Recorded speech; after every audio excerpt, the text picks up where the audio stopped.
Уважаеми колеги, първо искам да изразя благодарността си към всички представители на местните органи на самоуправление, на първо място към нашите спортисти, защото това е една много тежка, много кризисна година и въпреки това се представихме по убедителен начин.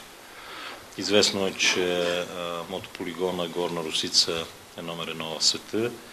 Искам специално да поздравя господин Минко Акимов с отличието, което получи и Троян и което ще му бъде връчено на предстоящия кръг от Южноевропейското първенство в неделя, защото това е едно много голямо признание за условията, които създава и България на първо място, но и Троян за комуникация, за общуване, за партньорство между състезателите в една фейрплей среда.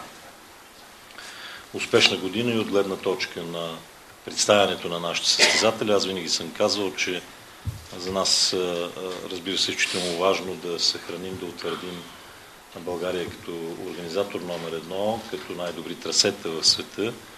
Но първостепенен през последните няколко години е въпросът за представянето на нашите състезатели. Самия факт, че сме носители на Европейската купа по супермото за 2010 година е достатъчно показателен и за усилията, но и за постигнатите резултати.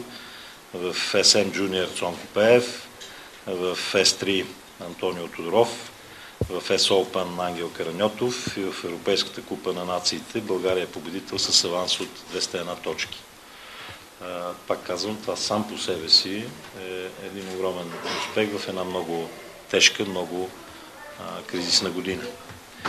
Много се надявам Майкъл Иванов да материализира успеха си в Троян, тази разлика от 32 точки пред гръцкия състезател и гарантираното трето място на Георги Георгиев в 85 кубиковите е показател за един много сериозен потенциал, който е развиван в годините и който намира естествения си епогей сега.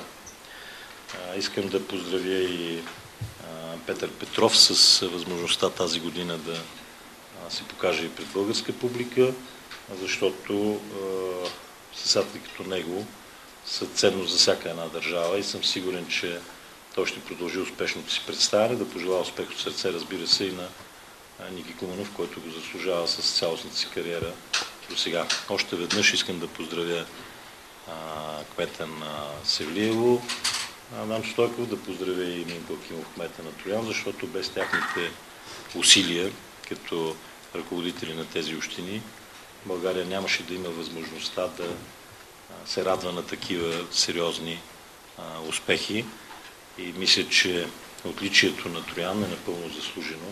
То е, разбира се, признание за местния мотоклуб, признание и за общината. Още веднъж казвам, признание и възможност България да бъде на върха вече години наред. Благодаря. Благодаря. Аз господин Акимов, Троян обикновено проявява, публиката проявява сериозен интерес към мотокроса. Как сте се подготвили тази година за предстоящите? Най-напред аз искам да благодаря на господин Петков за хубавите думи, които каза за Троян. Троян наистина смея да твърдя, че има една от най-многобройните публики в мотокроса. Винаги го е доказал това, така че аз се надявам, че общината и клуба по мотокрос се е постарал да подготви едно хубаво и добре организирано състезание. Надявам се и времето да бъде с нас, да бъде добро, за да имаме наистина една многобройна публика, която да се радва на този наистина финален кръг от източноевропейския, а и от републиканския шампионат. Надявам се, че ще има какво да видят гражданите.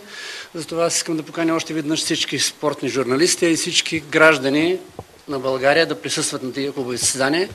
Трябва да ви кажа, че Троян тия 2 дни ще бъде наистина, може би, най-спортният град в България, тъй като освен източноевропейския шампионат, освен републиканския, Троян е домакин на републиканското първенство по карате и на републиканското първенство по биатлон.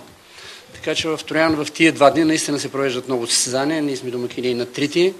Така че се радвам и на трите места да има многобройна публика, дано само времето бъде с нас. Искам да пожелая успех на всички млади момчета на състезанията в Троян и да спечелят най-добрите.